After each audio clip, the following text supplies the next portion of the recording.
Hi everybody, this is mikeymushi from Hello. And Zelalem from Zelalem channel.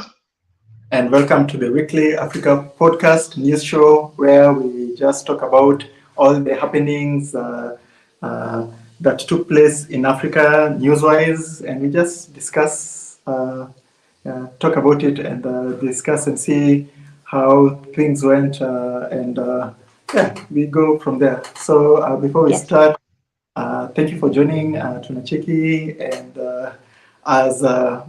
people are They're saying there's no. saying no sound. So let me see from. Wait. Let me see.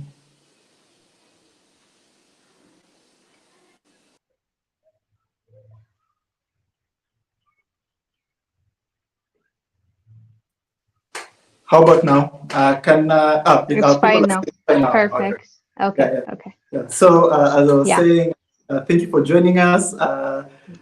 And this week will be a huge week for us. I think it will be the week where we will reach 1 million subscribers. Right now we are at 997, so we have 3,000 more to go, and my promise is still there. So I think sometime this week we'll do the crazy national anthem live stream marathon where we'll go through all Africa's national anthem, and we will see which ones are actually copyrighted by YouTube or by any other entity claiming the national anthem is theirs. So, with that said, Wangel, do you have any announcements?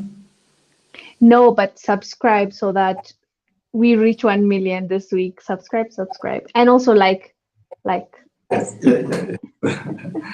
Okay. So today we are starting off with sad news. So just a few hours ago, like I think 3 hours ago, Kenya's third president, Mwai Kibaki, died at the age of 90. He was, according to me, he was a very hardworking president, and he was just in it for the work. He tried to do as much as he could with the power and ability that was given to him, and with just those few years he had, I think he made Kenya to be better off than he found it, which I think is the whole point of leadership, right? Nobody expects you to be perfect, right? But at least leave things better, like even if it's 1% better than you left it. I don't think anybody would, like anybody will talk bad about you or say bad things about you, right? Nobody expects you to be perfect. Nobody expects you to be the best leader in the world, but just give something back to your country, and I think that's where African leadership can start. So Kibaki had a very he had a very what like what's that word? It's a huge word. Like no, okay, maybe I'll say he had a very challenging journey to get to the presidency. He got arrested a couple of times.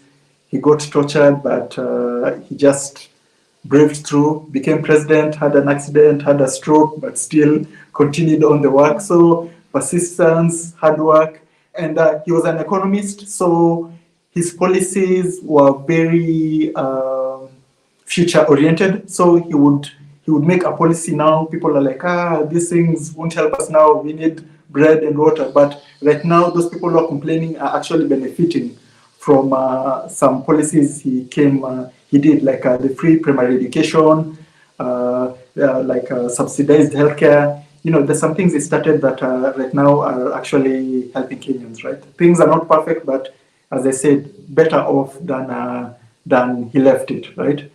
So thank you guys for joining us. We're just talking about the late Kenyan third president, Mwai Kibaki, who passed away at the age of 90. So let's see what people are saying. People are just greeting us. Yeah, from there, maybe we can start off from your side, Andre. Yeah, I also want to say rest in peace. I heard quite a lot about him, and how good he was. Well, like any person when he was alive, he didn't get his flowers as much as he deserved. That's what I heard from people, because people were complaining during his time. As you also mentioned, they didn't understand what he was trying to do because he was future oriented. But it's also good now that we know what he has done and the influence he had in Kenya's economy. We really need to give him his flowers and appreciate him for what he has done for Kenya. And from what I have heard, he was a good leader. Obviously, nobody's perfect. But with that being said, I also would like to say condolences to his family members and to all Kenyans that are mourning his loss. Yes, yes, yes, yes. Yeah. And then there's this habit for Africans who always just love to bash the bad leaders, bad presidents. But if they're good ones, they're always quiet, right? If somebody does something Yeah. right, they're always quiet. But if there's a corrupt one or a dictator, they love promoting those people right to Mm, the world. Oh, this is Africa. No, but a quiet guy who just does his job, no, not yeah. fancy, just a calm, quiet guy, well spoken, rarely get the limelight and the attention leaders like that deserve. And with that said, we will this month, we will focus on very enlightening speeches from Mwai Kibaki, since he started his political career in the administration for Kenya's first president, Jomo Kenyatta. He was, I think, Minister of Finance for Jomo Kenyatta. So he's actually been in the Kenyan political atmosphere for a very long time. So yeah. So you guys will get to know those type of leaders, the guys who are in between, not the Gaddafis, not the Mugabes, not the not the freedom fighters, people who are out there, but the guys who quietly do the hard work, the paper pushers, right? Because that's also Mm, important when it comes to leadership, right? You can make beautiful speeches, yeah. Because like even every time we post, beautiful speech, revolutionary speech, there's always a comment that somebody goes like, African leaders are about all talk, right? So this one is different because he was not about all talk; he was about all the work. He'd rarely do speeches, but he was just doing the work in the background. Yeah. So yeah. So you guys will get to know more about Mwai Kibaki, and it's a shame that we have to do it when he's dead. It yeah. should, we should have really been covering like that. Like a good example of Mwai Kibaki was like Kenneth Kaunda, right? These quiet guys who really helped the countries, right? Kenneth Kaunda was also a really good leader who passed away last year. So this generation of the founding fathers are almost 100% gone, and maybe now it's on us to take on the baton. Yeah, definitely. Yeah. So maybe now, what's the first topic that you covered this week? We want first. I will push it back to you. I want you to tell us. I saw a video that you have made about racism in Ukraine, and I thought it was really really good and spot on, short and to the point, and you really covered things that we've been discussing for the whole month and just put it all together. So I want you to talk about that a little bit before I go ahead and talk about South Africa and Ukraine.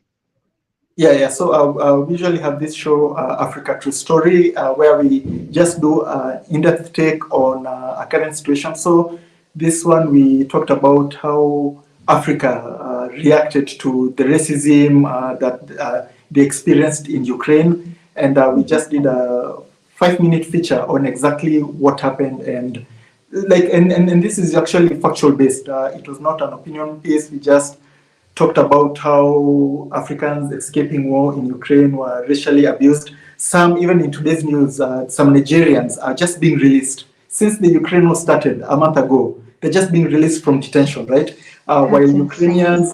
Ukrainians are getting Airbnbs in the UK, in other parts of Europe, and getting jobs in these tech companies, right? Some Nigerian students, just mind you, just students going there to get an education are being released from detention, right? And for me, I like calling them concentration camps, right? Yeah, because you're there without being charged. you've done nothing and you're held against your will. So that's the what the story was about. And we talked about how this problem of racism is a wider cultural issue in Europe, right? And then the funny thing is that in the comments, there were so many racist apologists. And for us, if you deny there's racism in Europe or there's racism in Ukraine, you're even way worse than a racist, right? Because there was the Africans. There were Africans that were defending. But with Okay. YouTube, with YouTube, there's so many You never trolls. know, yeah. Somebody can be called Abdul, and he's like maybe a Ukrainian bot or just something. But there was a bit of pushback. But the good thing with the Tunachiki community is that people always correct this kind of false narratives where it was a fact. It was racism. The UN said Ukrainians were abusing Africans trying to escape war. Even the United States government were warning people who are going to help Ukrainians, African Americans, that they'll face racism when they get there. So it's part of their culture. That's who, some of them are, and we shouldn't be surprised. So we just factually talked about it in an unbiased way, where we just mentioned what happened. And we'll keep following up on these African students and African refugees who are still suffering and are still being held in Poland or other European countries that were escaping in Ukraine, right? Until the war ends, and then until they're all safely home, right? Yeah. Agreed. So I want us to talk about South Africa. This week, South Africa accused Ukraine of being undiplomatic. And it was quite heated, right? Because, okay, let's start from the beginning for those of you who didn't hear about this. The Ukraine ambassador in South Africa started, asking Cyril Ramaphosa, like, let's have a talk, let's sit down. And keep this in mind, she's an ambassador. She wants to talk to the president of South Africa. And so she was not able to access him. And the people that were able to help her out were like ministers or people on her level, like pay grade, right? Like there's a protocol when you're dealing with countries, right? So when she wanted to talk to Ramaphosa and she was not able to, and it was the ministers and the people that are in charge or in her level that she was able to talk to, she got pissed and she took it to Twitter and she started ranting and telling on South Africa basically to the world that they're this way, they're that way, they're not supporting us, they're showing bias, whatever. And South African authorities were so pissed, they came out and basically blasted them, and they said that this is so undiplomatic. Since when does an ambassador demand to talk to the president and they just get to talk to them right away? Like, it does not make sense. It's unheard of, and like anything else, there's protocol, and we're talking about governments and nations here. So they were so pissed, and this guy put it perfectly in my eyes. He said it's like going to somebody else's house and demanding to talk to the owner and acting away and like blasting the people there, going outside in the neighborhood shouting and saying, look, they're not allowing me to talk to them. And he's like, wait a minute, like, you're a guest in that house. She's an ambassador in South Africa. You have no right to demand these things. Like, we were very nice to you. We had a talk with you. We tried to sort this out. But just because you were not able to talk to Cyril Ramaphosa, you are blasting South Africa or creating this false narrative to the world by tweeting out this tweet. And I love the fact that they called them out right away and they didn't back down. But I thought it was so interesting, the entitlement. It's the entitlement for me. What is your thought? Like behaviors like this are just the common practice when it comes to the diplomatic world. I've got experience in this.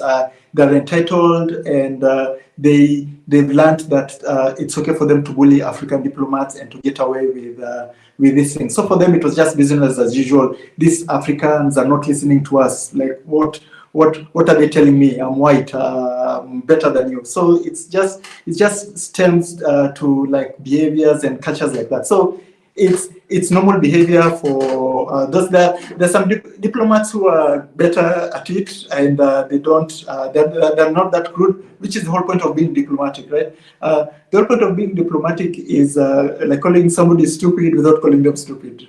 You get just being polite about it, like, oh, like your mental faculties are a bit lacking, using words to try to exploit people, to try to, because diplomacy is part of politics, and politics is just a way of solving conflicts, right? Another way of solving conflict is war, right? When politics fails, people turn to war. So politics and diplomacy is just another version of war. It's just a war of words, bullying, exploiting, and threatening, bribing, right? Like the Western people like calling it lobbying, but lobbying is just right.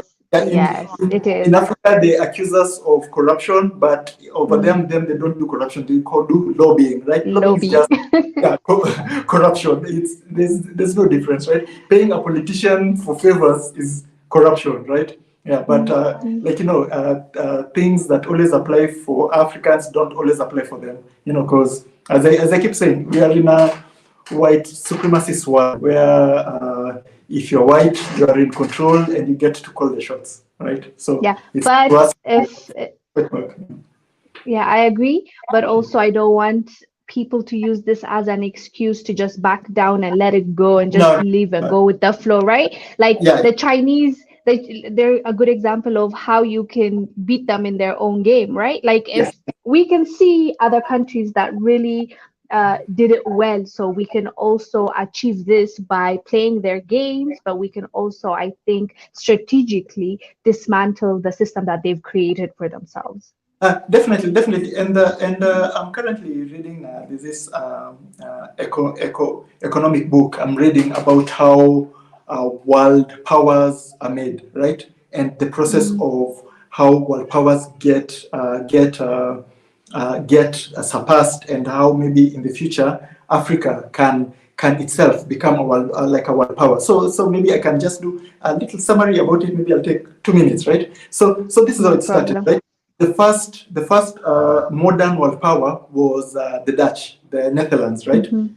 Right. So it's them who financed the British, the Portuguese, the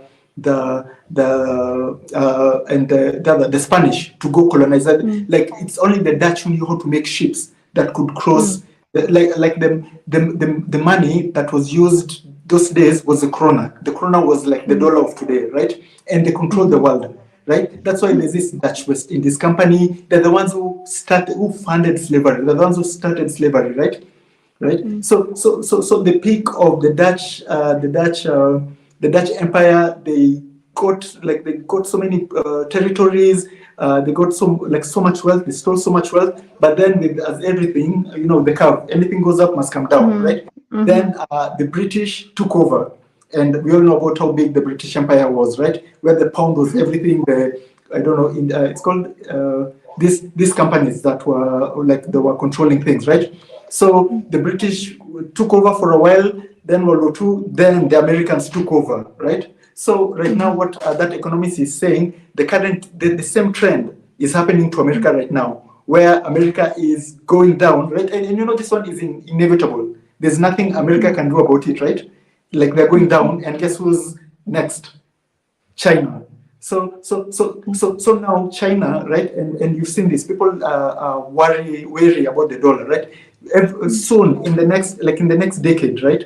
In the next 2 decades, the world currency will be the yuan, the Chinese currency. That's why China is so careful with not devaluing its money, right? It protects its money because it knows it's the next one in line to be the ruling power, right? So for me, if we know that it's China's turn for the next maybe half a decade to maybe the next 5 decades, 50 years to 100 years, it's China's turn.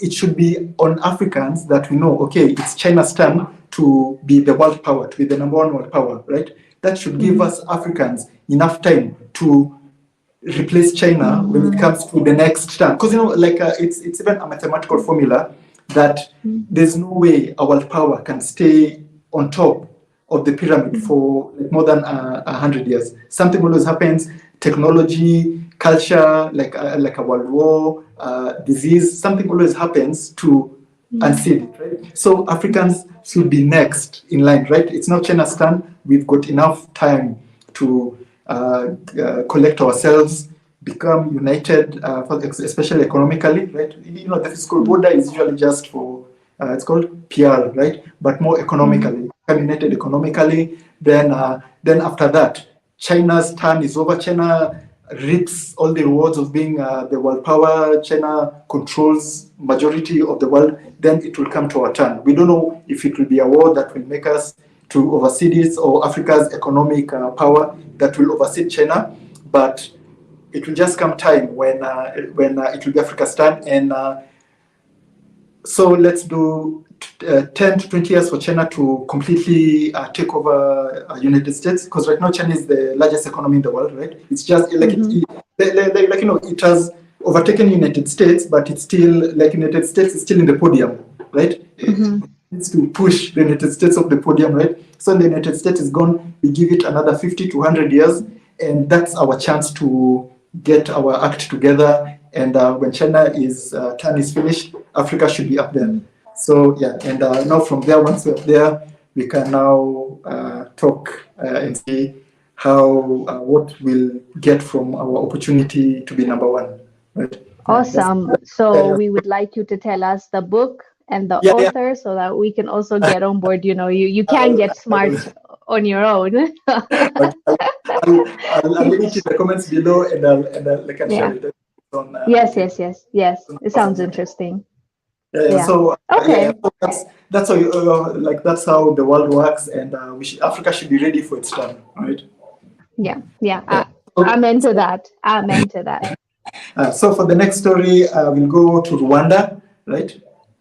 Before Rwanda, I want to finish up with that, and then we can go ahead and talk about something else. So the last conversation about Russia-Ukraine conflict is my fellow Ethiopians. I don't even know where to start. I'm a bit disappointed, but let's share the story, okay? So Ethiopians have about 200, I believe, Ethiopian young men went to the Russian embassy to show their support, and also offered to fight for Russia if need be. Like if Russia wants them to fight on their behalf, basically saying we're willing to be mercenaries. And where should I start? Let me start by, I understand why they feel the way they feel, right? Like, because Russia has really been supporting Ethiopia back in the days. History, if you look at the history, as well as recently as last year, when everyone turned their backs on Ethiopia, Russia was basically helping Ethiopia out, right? So Ethiopians feel like they have some kind of connection with Russians. But my thing is, supporting someone and offering your life is two different things. We have our own war. We have our own war right now in Ethiopia. There's so much going on in Ethiopia. We need all the resources we can have. We need all the money, all the people that are willing to sacrifice their lives, right? So seeing this like 200, 300 young men going to Russian embassy and telling them, yo, we're willing to be mercenaries for you, I'm like, hold up, like there's a lot to do in our country first. Show your support, go talk about it or whatever, but like risking your life for Russia, I don't know, just I don't think we're in that place right now of offering our lives, because there's a lot to be done here on the continent, especially in Ethiopia right now. So I just was not happy with that. But obviously, the Russian embassy came out and they said they're not accepting any mercenaries. They didn't accept anyone. And they said these young men were just showing their support to us. So let me just say that because they came out with that statement. But how do you feel about that? Also the last part, and with that, the double standard is that there's so many Ukrainian mercenaries that have been applauded and Yeah. encouraged. That you're joining the fight. Like it's such a double standard, and also there were there's a story on CNN where they were praising kids, Ukrainian kids who are joining the war, right? Like that's a human right crime. Like that's a it's an international crime having kids fight for your war. But there's this Western medias because it suits their purpose. They're promoting kids going to war, and they like even just a few months ago they still want Ethiopia to be sanctioned because they were saying there were some kids used in war, right? So like I get there on it because like when you put them when it doesn't suit them, you should be sanctioned for even kids being in war, right? But if it suits them, there's young kids going to war. Like for me, no matter what's happening, kids should never be in war, regardless of like look at children are children, right? And the law is the law. International law is international law. Like it doesn't matter if the media is on your side, if the Western powers are on your side. It's wrong to have children, simple as that, right? Yeah. And for me, I would think that's basic knowledge, right? An international institution like CNN praising kids, Ukrainian kids joining the war effort, right? Yeah. Do you remember? Like, there's a time the Ethiopian prime minister called the children to because most people were outside, like out protecting the country from foreign invaders, right? Because they needed them to help with the harvest, right? Like the annual harvest. Then the media news was like, oh, children helping Ethiopia's war. No. I remember that story. Even me, when I first saw it, I was so shocked. I was like, wait, like our government is calling kids to fight because like the headline is exactly that. Like what? And when I read it, I'm like, really? He closed school for a week so that they help out with the harvest so that the people can eat. Like really? Yeah. And then the CNN one, it's like they're showing small kids, and when I mean small kids, like not at 18-year-olds, 16-year-olds, like 9-year-olds in military fatigue. They're helping the Ukrainian war front. Like the hypocrisy is usually to the extreme that, like sometimes I think we live in a joke world, where God is just like he's just laughing. He's like, yep, I'm really good at this. Creating jokes, right? Because some things are just too hilarious to be like realistic, right?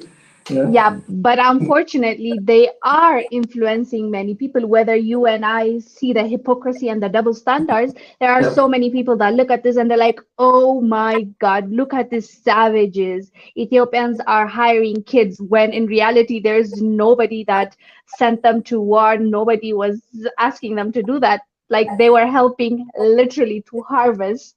So we can't also deny the impact it has on people's minds, right? Yeah, yes, even when the young Ethiopians were like going there to the Russian embassy to see if they can join the war, the Western media jumped on it. They were like, Russia forcing Ethiopians to join the war.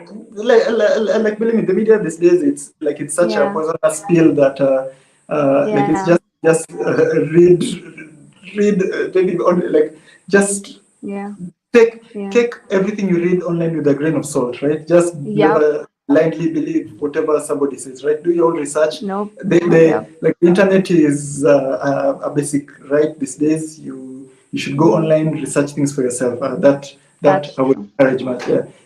So like I think now we can go to Rwanda, right? So now these stories like this really make me angry and pissed and so like unhinged, right? So there's this story that a Chinese miner the person who extracts resources, right? Was caught on camera whipping a worker who was accused of stealing I don't know something, right? And I saw the video, right? Did you see the video? Yeah, and he was actually like whipping him badly, like in the head, like in the neck, like extremely whipping. So the only good thing that like came with out a whip, to give them a vision. Like the only good thing that came from that story is that that guy got 20 years in jail. Sometimes Rwanda does not right? So I hope he serves his sentence in hard labor, right? And he And then gets gets deported. and like not even gets deported, like gets friendly with fellow Rwandan prisoners, right? They Yeah. welcome Rwanda nicely, right? Yeah. So I really hope he gets a good welcoming The when full he gets to experience. prison. Yeah, the full experience, and they say hi Oh to him. God. Yeah, they say hi to him nicely. Yeah. So then another thing about this, when you're covering the story, YouTube Mm, was also censoring us, right? So it didn't mm, want us to show the truth of what's going on. mm, So like mm, it was a like a double downer for us. Yeah. So mm, this thing of Westerners coming here and treating Africans like slaves or disrespecting mm, Africans, like they need to stop, right? And yeah. and for me, I also have a problem with those Africans, the guy who was recording, and those other workers who are just sitting there while a fellow African is being whipped by a Chinese person, right? Yeah. Mm-hmm. There's another video in Zambia where, like, I think Yeah. one Chinese person wanted to beat another one, then they all beat that Chinese guy, right? So Yeah. have some dignity, have some self-respect, stand up for your Mm-hmm. like I know maybe the guy is paying your salary, but Yeah. don't be a slave. Fight for your rights. Like have some Do you, dignity. Don't just watch. yeah, do you remember the same thing happening in Kenya? The Yes. guy that, Yeah, yes. with him, yeah, like exactly, and like I don't know how that story went. I don't think that guy got any sentence. Maybe just got deported. But at least kudos for Rwanda for 20 years, right? I wish it would have even have. Yes. Yeah, I agree. Whenever I hear deportation, the first thing that comes to my mind is they did that in that country, right? yeah, They did mhm. illegal stuff or like they went against the law in that country. So they need to pay in that country for whatever years it may be and then get deported. Because I feel Yeah. like it's even like escaping Yeah, consequence when yeah, you're yeah. Like deported. escape because once they reach the country, they are free to go. Yeah. Yeah. So kudos on Rwanda, and then let's also stick on Rwanda while you're in Rwanda. Hmm. So we did a news piece covering the Rwanda UK refugee deal. And Mm, like I think one Rwandan minister was like, "Oh, this deal is not for our African neighbors. mm, So mm, Ugandans, people from DR Congo, people from Tanzania, and I think Burundis will not be allowed to enter mm, Rwanda like in that refugee scheme." And we were mm. very critical about it, saying Rwanda has basically Yeah. sold out to the UK, right? And us as people who are really big fans of Paul Kagame, we were very disappointed. And they did this just to be let into the Commonwealth, right? Like that has Mm, any benefit.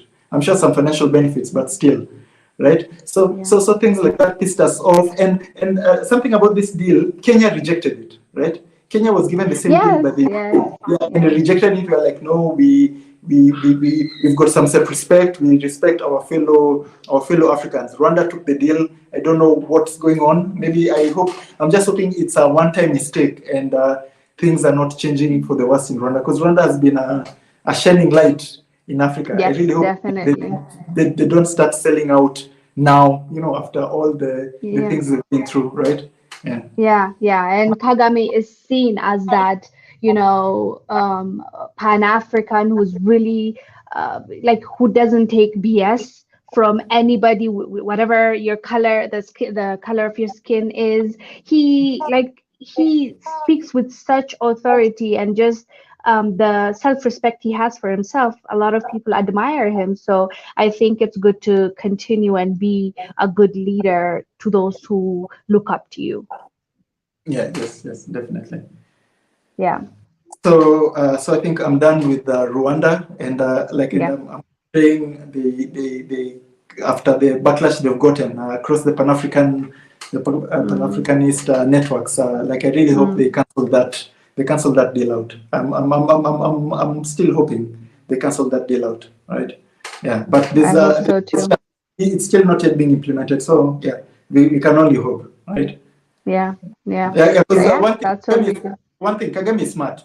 I'm sure he's Yeah, going through the grapevine and seeing how his image is being tarnished, right? And he's almost leaving, right? So it would be such a yeah, shame he lives with this, right? Yeah. yeah. And So and yeah, and I hope, as you said, it's gonna turn around. yes, I hope so. Yeah. So people are saying Kagame has always been a puppet. Rwanda should accept African refugees in like in Europe. Okay, so on your side, what else did you want? I think now as we are done with the Okay. Okay, so this one might make some people laugh, might make some people really angry, or if you're someone like me, you might be confused, like, do I want to cry or laugh about this? So the next story is about Democratic Republic of Congo appointing the Belgian actor Jean-Claude Van Damme to be their ambassador. okay. I did. For those of you who didn't hear me, they are hiring Van Damme to be their ambassador of what, you might ask? Culture, youth, and wildlife.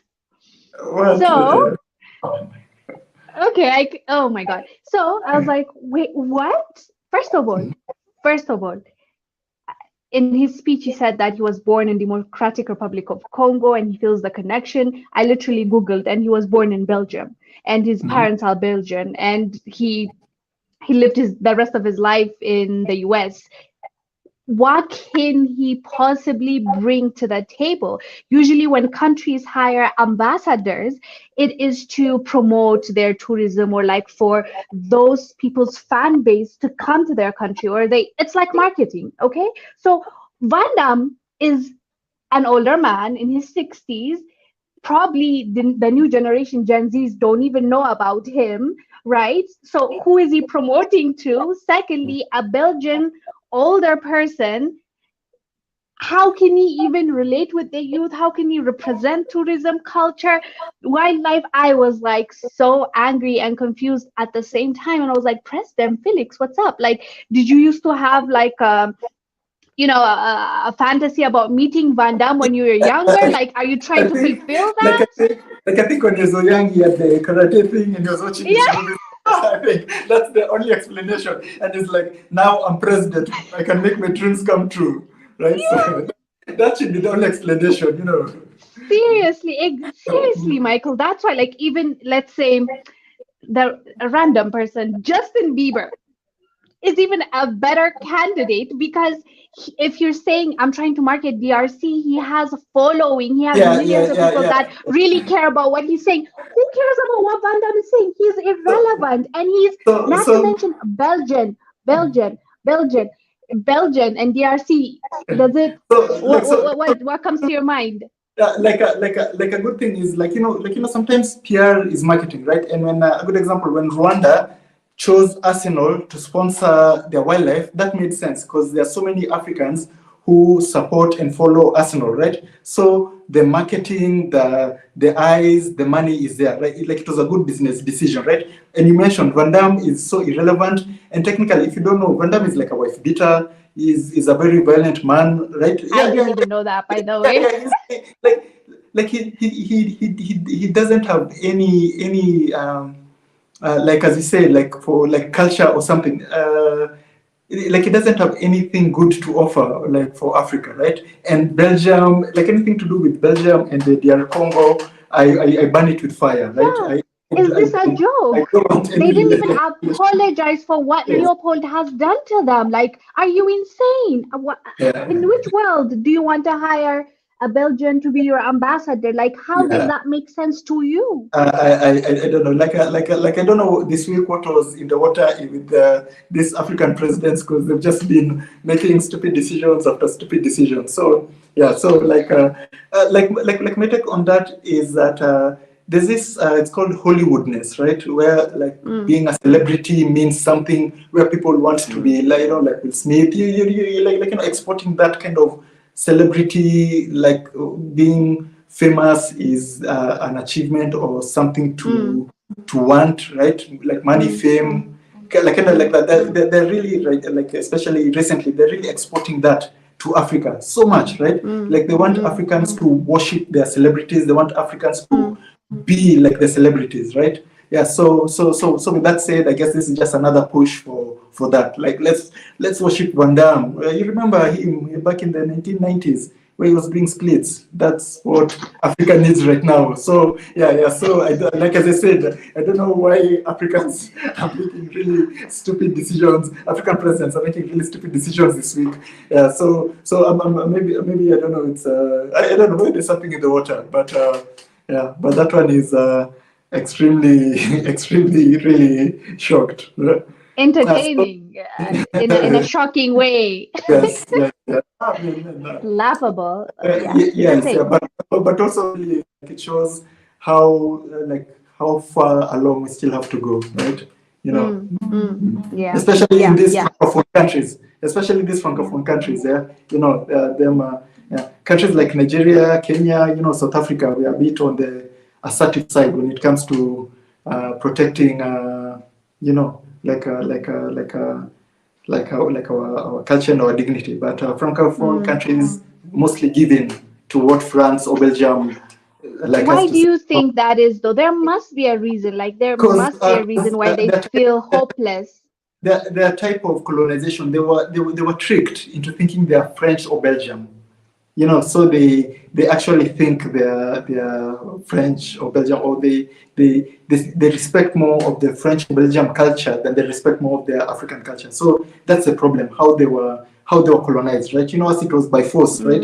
It was do it or you'll be killed or you'll be put in a concentration camp or you'll be right. But for them, they were tricked. They're like, oh, learn French, or here's your culture, oh, you've been given a class, or wear our clothes, like that. So they've been manipulated to think they are the same people, but no. That's interesting. Like I've never looked at it that way. I didn't know that. So like they So, literally use like soft yeah, power, yeah, like it but was it called was not assimilation. that aggressive. Yeah, like it was called Oh, assimilation. assimilation. Yeah. Yeah. So there was like they had with guns and weapons and being tricked. Oh yeah. Just put all your money in our banks. It's okay. We'll take care of it. Relax. You're French. You're Okay. French. You're Belgium. It's okay. It's okay. Relax. Yeah. So that's why they're in the mess they are in today, right? Yeah, and that's why Oh my the God. union. It's Yeah, it's a it's safe true. space. Good vibes only. Yes, and that's Okay. why the African Union head, the chair, is like the biggest puppet in Africa. You know, yeah, it's just like a like Senegalese yeah. or No, not the chairman, the chair, like Musa Faki. Musa Faki. Yeah. Yeah. So like so him, like I always consider him as a French ambassador. He's not an African Union leader thing. Yeah, because him is as a puppet as you can be. Even sometimes you can see somebody's hand. Just like let me keep it PG, but still like him. Let me not go. Okay. Let me not start on him. Yeah. But No, don't. We get yeah. it. So Okay. my phone is dead, but let me see if I can remember my last story. So my last story was coming from Kenya. So the British military, British troops who are based in Kenya, lost their diplomatic immunity when it came to this case that they burnt so much land in Kenya during a training and caused so much property damage, so much wildlife damage, right? And they were claiming, oh, we are British people doing British military people were above the law, but the community sued them. They took them to court. The British government claimed immunity, but they lost that, so they'll be tried, and whatever compensation they have to pay, they'll have to pay them. Whatever crimes they'll have to face, they'll have to face them. So that's why I was even saying about how Kenyans, Nigerians, Ethiopians, like we've learned to stick up for ourselves, right? You know things like I know, like I should also add countries like the new woke countries like Mali, Burkina Faso, who are actually now seeing like Yeah. the right? I Yeah. love their movement. So Yeah. that's good news coming from Kenya. At least the people who caused damage and ruined our beautiful land and exploited Yeah. our like keep exploiting our people actually will get some justice and they'll pay compensation, jail time, Yeah. whatever they get. It's good. That is awesome news. And also I want to underline and put it in bold for those that are complaining about our African governments leaders. We are also one of them. We need to call them out when they're messing up, but we also need to appreciate them when they're doing something good. So in this case, them taking away their immunity means a lot. Like, they would have Yes, not yes, been charged. They would have just been like la la la la la, like nothing happened. They could have just went away like nothing. And that's what they wanted to do. Do you remember yes, yes, their ambassador came out and she's like, no, this is probably an accident, we're investigating it. Their own stupid soldier yes, is the one that blew the whistle. Do you remember that guy on yes, TikTok? yeah, yeah, that guy, He took a picture of yeah, himself, like the fire behind him and stuff, and he wrote on TikTok, fame will make you do stupid stuff. He's a soldier, British soldier, and he wrote, yeah, killed, what did he say, killed elephant, wildlife, kill some killed elephants, yeah. elephants, burnt a forest, They can, and now we're headed back home or something. yeah, like That is what was held against them. So I'm yes, yes, so grateful. Sometimes we need stupid people yes, because this justice might not have come. So there's that. And also so many people that were pushed out of their homes because it burnt their surroundings, their neighborhoods. So many animals, that wildlife that was impacted. I think it was 10,000. yes, yeah, yeah, Wait, yeah, I'll continue without yeah, okay, okay, yeah, yeah, yeah. So I was saying, it's incredible the damage they've caused, and they wanted to act like nothing happened, nothing to see here, you know? yes, yes, and kudos to the community, and because it's a community that pushed the government to take action, right? So Yeah.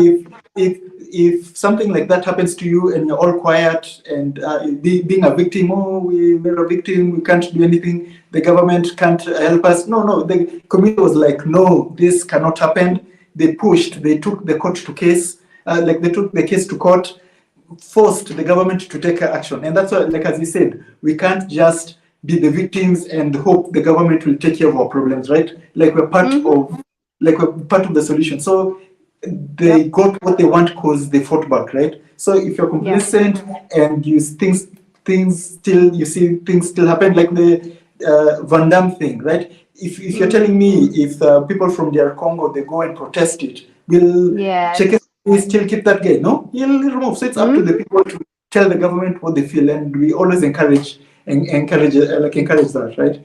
Yeah. I agree, and that's what needs to happen. We need to stand up and say no, but we understand that it is going to take a lot of courage, and somebody needs to lead the way and show us how to be brave, because it's not that easy, right? Yeah.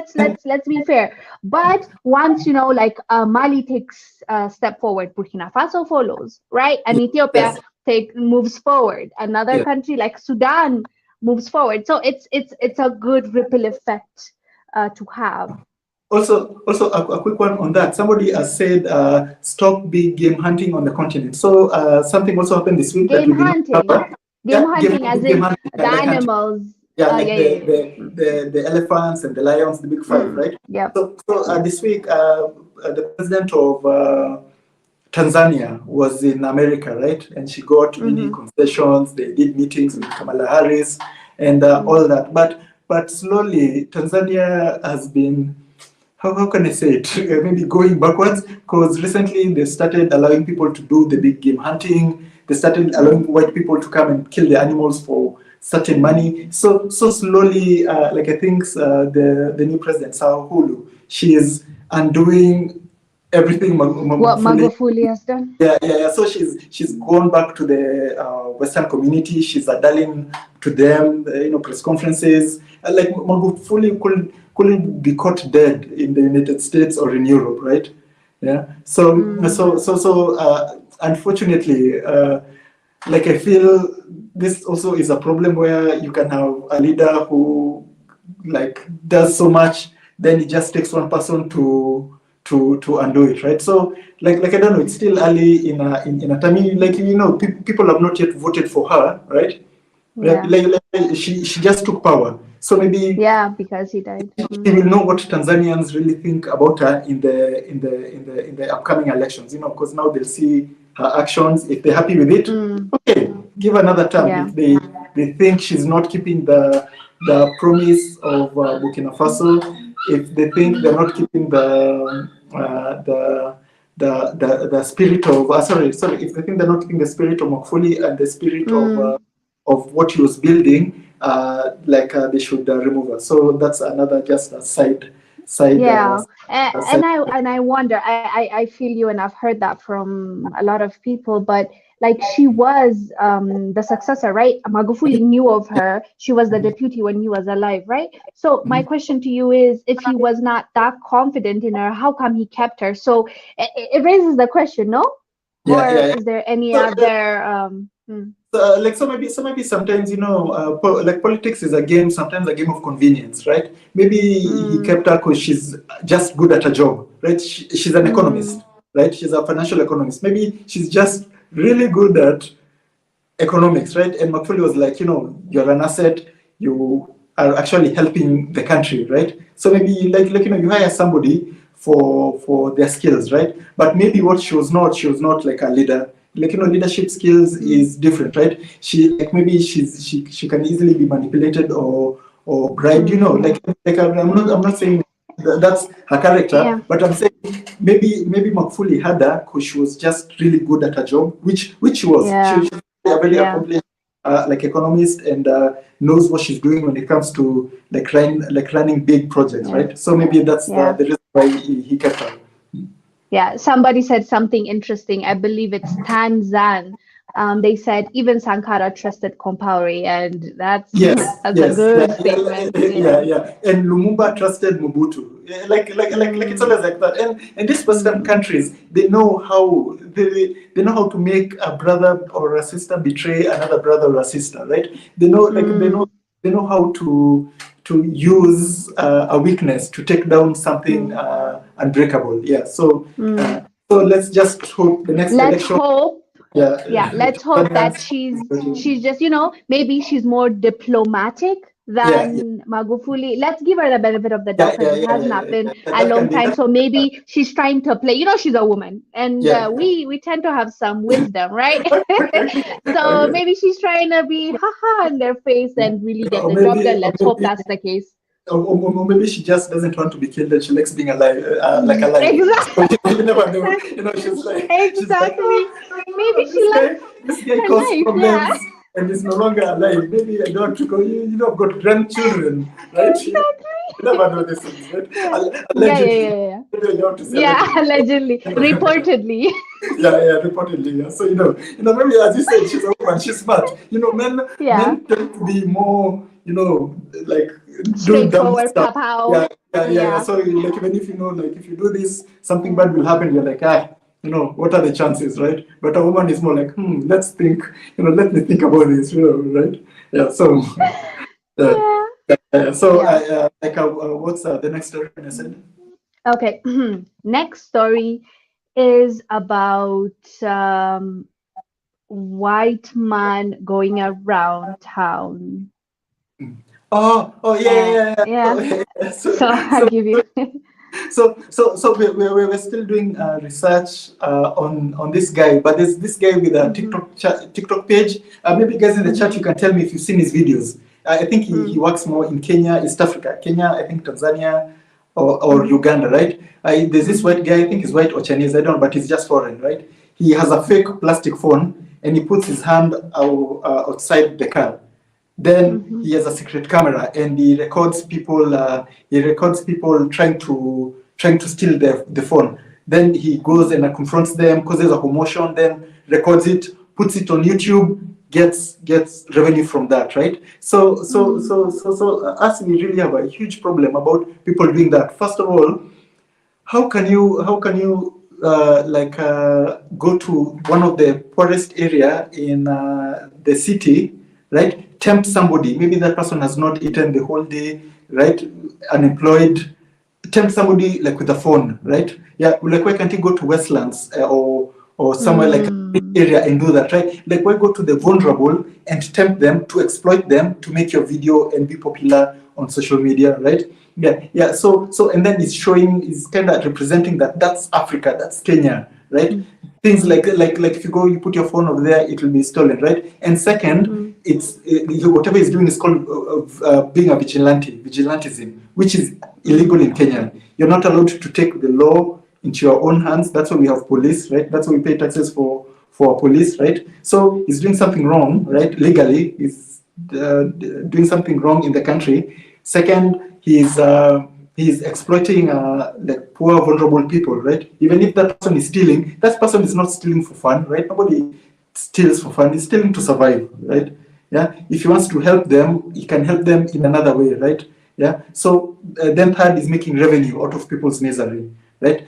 So there's so many wrong things he's doing, but we'll do a full feature on him and try to expose him and try to use this platform to get rid of people like that from this country, right? Somebody like that should be deported, right? And then in the last video I saw, something dangerous really happened, right? So he chased this guy in the streets, right? And other Kenyans, frustrated Kenyans, started getting rowdy, right? That guy was so close to be mob justice and banned, right? Just because somebody trying to make a video for money to exploit poor African, right?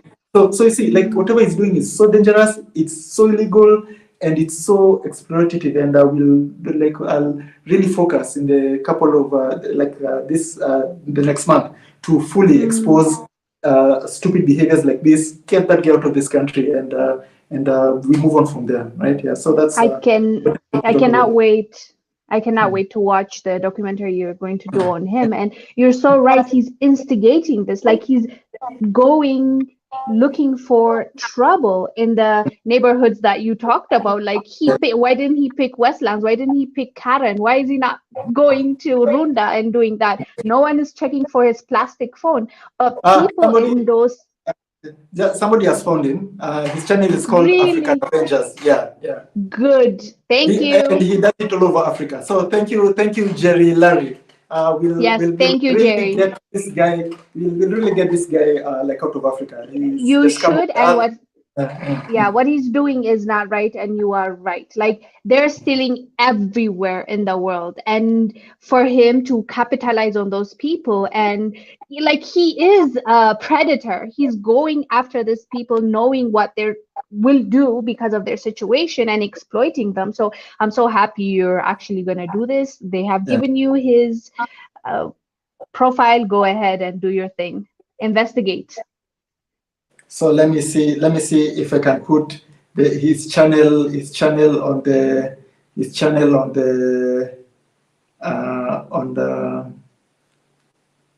okay, good. Yeah, so let's see.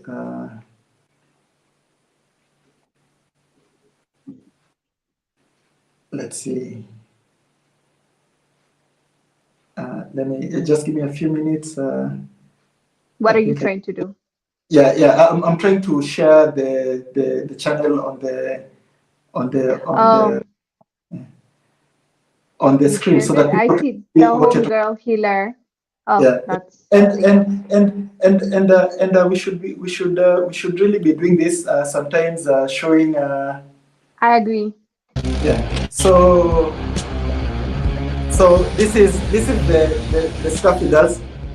It's a bit small. Can you make it a bit bigger for people? Oh, they can see. I think they can. It's fine. Not today. Yeah. That's good. Oh, no way. This is the second target. He saw the phone. I was not sure that he's a thief because he didn't follow the car, but he still walked fast. So I was thinking maybe he's a thief. I think we got a target. We got a target. The green one. Yeah. He's walking fast. He's coming. He's approaching. So that's the kind of. They're even calling them targets. Yeah, you heard that. Yeah, definitely. Yeah, so we'll use our 1 million followers to get this guy out of Africa, right? We'll follow this guy, do a feature, and use this platform to. Take back our dignity, take back our story, right? So this is the things that really piss me off that happens till this day. Yeah, it's definitely irritating. We're not, by the way, disclaimer, we're not condoning or we're not saying that stealing is all right or we're not justifying for what they're doing, but what he's doing clearly is monetizing on their situation, and that's what we're disagreeing with. And also, what he's doing is also illegal. It's called entrapment. Oh yeah. So Really? yeah. So in law, you're not supposed to bribe somebody in the aim of getting them doing something illegal. So it's like you can't go to a slum and throw money. Then you go like, oh, they stole my money. That's called entrapment, right? Like you're trapping somebody. It's actually against the law. What he's doing is it's also called work, because he's actually going there and catching people. He's not a police. He's I'm sure he's not on a work visa, right? He's just some guy exploiting Africa. Yeah. We'll go and do research on this guy, and we'll just tell you guys the whole story. Yeah. Yeah. All right. So our next topic is Mali arrest. Oh, what? No. Finish. No. I insist. I thought we were going to the really cool topic that I've been waiting for. Oh, that one. No. Okay, after this one, I promise we're going to talk about that one. So stay tuned. It's a funny story. So you guys really have to wait for the last topic. Yes. It's insane.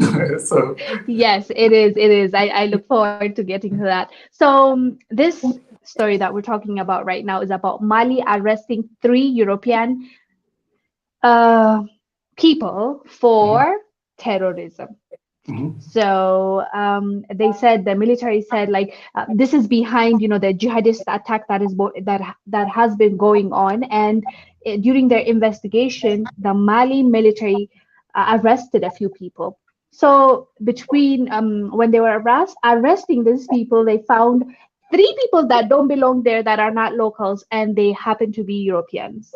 And I think this is very suspicious, and considering what is going on in Mali right now, and Mali being really clear on what they want, and them telling French troops to leave them alone, or them telling them we no longer want to use your franc, or EU trying to put sanctions on them, the ECOWAS, everything that is going on now. There's an attack that they've been investigating, a terrorist attack, and 3 Europeans are involved in it. What are your thoughts, Michael? So this thing and like keeps happening, especially in West Africa or Francophone countries, where France is so much in interfering with these countries in an aggressive way, right? Like there's some French guys who wanted to assassinate this Madagascar president, right? You remember stories like that, right? So they just like for me, I get so upset because people always trusting, right? These governments always trust people who've repeatedly do bad things to them. So I think it's time that you should be always suspected. If you come from a certain country and you've got a certain history with this country, you should always be monitored by the government, right? Just better be safe than sorry for some countries, right? And some. Yeah, at the moment, if it's a red zone, or like you're scared, for example, in Ethiopia, when the dam was about to start producing, and there was a lot of threats going on, let's say from Egypt or US telling us to stop and all that stuff, what did the government do? They said no flight allowed in that zone. It's a precaution. You don't have to always retaliate or do something after it happens. You have to be proactive about it. So they arrested 3. Maybe there's more. I'm pretty sure there's more, but for now they have found 3 of them. I hope they investigate this thoroughly, and they let us know exactly what they were doing and what they were intending to do in Mali. So there's this comment that somebody is adding, is that the West is not perfect. Imagine what Russia will do to Africa. So George, I can imagine to you what Russia will do to Africa, which is nothing. And I know this based on history. The West colonized Africa, the West raped Africa, the West stole from Africa, the West enslaved Africa, the West exploited and murdered, assassinated our presidents. So that's like just And the 70 West is yeah, still using doing the mainstream same, media and everything they have. They're doing yeah, the same, yeah, just yeah. behind the scenes. Yeah. So George, that's like just 8 things on the top of my head. And Just what has Russia done to Africa? Nothing. So your answer is nothing. So I hope the West gets out of Africa and Russia comes to Africa and does nothing, as they've always done. So yeah, so that's your answer. Yeah. So so with that, so somebody's like, good luck. Go to Moscow. For me, I'm really happy in Good luck. Africa. Thank you, George. Yeah. But I'm so happy in Africa. People in Russia, I'm sure they are also happy with Russia. They love their country, right? As for me, I love my country. I love my Africa. So we are good here. Yeah, So we're not going anywhere. We're just gonna build here, but we also are going to educate our people about what's really going on. And we don't always have to take the approach of my enemy's enemy, whatever. Like the West wants us to just turn on Russia. It's not us right now. We go by our history. We go by what's happening right now. Although we never support war, and we will never say, we're happy somebody's dying somewhere in Europe, but it's not going to be special to us because there's a lot going on here on our yes, continent. People are dying. There's war going on. So there's nothing they say special about what's happening there for us. they say charity begins at home, right? So Exactly. so when there's zero war, zero deaths in Africa, we'll go and help Ukraine. Yay. Yes. Okay. I promise when there's no war in Africa, I'll go be a mercenary there. Yeah, definitely. So, Kemet Gaming is saying let's not call it the West and just call it European Union. No, No, US. How about the US? United States, like even right now, is way more dangerous and worse than the European Union. And when we say the West, we just don't mean Europe. We mean the United States, Australia, Europe, both Western and Eastern, some Middle Eastern countries, right? Some Asian countries that are just basically American colonies. They can be like in Asia, but they're just American colonies. So that's what we mean the West, right? Yeah, and also some South American countries that are just basically like colonies of like Europe. So so should we go to our last story? Yes. Yeah, this Our one last. I need to also share the screen, so people really need to see it Yes, with you their have eyes. it. Yeah, I found it. Perfect. So, So maybe start it off, I tell them the story, yeah. and then you show When they them. go like this is fake, like we show Yeah. them. Okay. So the last story is about, okay, it comes from South Africa. These two thieves, woke up one day and they're like, oh, I just want a new TV, right? So they went to this elderly women house, and they stole her plasma TV, microwave, shoes. What else did they steal? Decoder. And after they left her like door and between the gate, the outside gate, both of them mysteriously fell asleep, and they were found dead asleep outside her house with all the stuff they stole. It's right there next to them. Now show them the clip and So let's share this, and you guys see, thievery does not pay. Okay. I hope. If not, I'll just raise. Okay, good. Yeah. So here Okay. they are. So let me. There's supposed to be a video somewhere. Yeah. There's a video. So. Okay, perfect. Yeah, So open. me- Yes, open. Yes, and then make it big. Yes. Yeah. So what you're looking at is what they stole, and what you're seeing, the gray hoodie, is the guy. That's the old lady.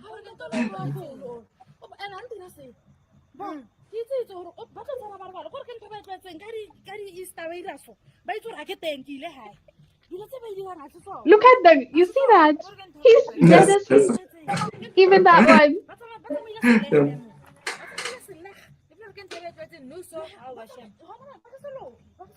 They're so shocked. I wish I could speak Zulu or I Hosa. know. I don't know what they're saying, but like I'm sure it's shock, and like nobody touched them, nobody fought them, nobody did anything to them. They stole as soon as they left the door. They just fell dead asleep, both of them, for for a long period of time. So unfortunately, we don't know what happened after they woke up. But my question to you, Michael, is what do you think it is? Because I hear here in Kenya, for example, I heard a bunch of stories with the road. Okay, let me tell people that are not from Kenya. There are beautiful stores like outside the roadside. You'll see furnitures. You'll see like anything that has to do with finishing, and they just make them and leave them there and go home, sleep, and come in the morning, and everything will be outside, like everything. And I used to wonder, like, nothing happens to this. And I heard some people told me that like people are afraid to steal from them because like there's something protecting it. Otherwise, tomorrow you'll be found naked somewhere rolling around. I need you to tell us the story because I think it's intriguing. Yeah. So far, there's even a funny one. Like I think there's even a story of a guy who stole somebody's fridge, right? But then when he went Uh, at home, a big fridge, it got stuck in uh, his back. So he just walked with the fridge for a couple of days until he returned it to the guy's place. And that's how it could come. So there's so many stories like this, like in Africa, and it's based on cultural beliefs and things like voodooism, where there's spells cast on something. And in Kenya, there's so many stories that if you steal somebody's cow or goat, the next morning you go to the owner's place and start eating grass. Right? There's so many stories. Like today, like I want you to do something, just go online and search Kenyans eating grass. You'll see, and they eat like cows oh. and goats. So this is like it's such a part of like African cultures, especially Bantus, right? Where like there's this enchantments and spells you put on something. Like even I should not even just say Bantu. Like in Somalia, right? Hmm. And in Somaliland, like you see how vendors after they get Yes. so in Somaliland and Somalia, they just put money on the street. Somebody goes to lunch. There's thousands of dollars there. Somebody goes to lunch, leaves money there, returns, finds his money here. Nobody, even if you've not eaten anything, nobody can take it. So there's that strong African belief that first of all, most Africans just not this, right? It's circumstances that make people do what they do, Mm-hmm. right? Yeah. But Mm. there's also this thing in the back of your head where you may like never steal from the wrong person, right? Because you really don't know what may go there. And the reason I'm laughing is that there's so many of these funny stories going on in my head that like we can exhaust the whole video. Yeah, maybe we'll do a whole podcast on it. But Yes. like my question to you is, even if you believe it or not, like clearly, how do you fall asleep after stealing from someone? Like what's the explanation then? So Tanzan said the old lady put a protection spell on a property, so don't mess with us. Probably. Like Because it really doesn't make sense. Were successful. They just had to go take the things home. So I don't know. yeah. I don't know. And sometimes there's also something called a placebo effect, right? If you believe in these things and somebody tells Mm, you he's done it to you, your own brain will just mm, attack your body and make you believe what you've been taught to believe. So yeah, there's the scientific explanation of why these spells and curses and voodoo things work, right? The placebo and psychological effect. And there's the African traditional belief where there's actually mm. something that is holding You that see food in your it, and it's like, how do you say, yeah. okay, this is just a placebo? Obviously, they were brave enough to go in there. They were brave enough to take it out, and all of a Maybe, sudden they fell maybe, asleep. maybe, like, so maybe I can explain. Maybe they saw a sign, a mark that's related with this spell, and ever since they were small, they were told if you ever see this and you steal from somebody like this, you will just collapse. So because the brain has been conditioned ever since you're small, you just see that and like you're done for. So these things I actually work. don't know, Michael. I don't know. Things I actually work. believe in So the spiritual realm, so it's not hard for me to and also, believe this. and also, and also, like I'm saying, regardless of the explanation, right? If it's there's a scientific explanation that it tricks your brain to believing in them, and there's actually a spirit doing that, regardless of the situation, is that don't steal from anybody. People. You might you might end up eating grass, have a fridge stuck on your back, or just sleep in front of where you stole. Okay, so this is the Yes, lesson and of the limp. day. Okay, George, I hope you're listening. George, George, Be we're careful. calling out George, our friend. Yeah, be careful of African spells because you never Yeah. know. Yeah, so Yeah. So, anyways, whatever it might be, this old lady, got her stuff.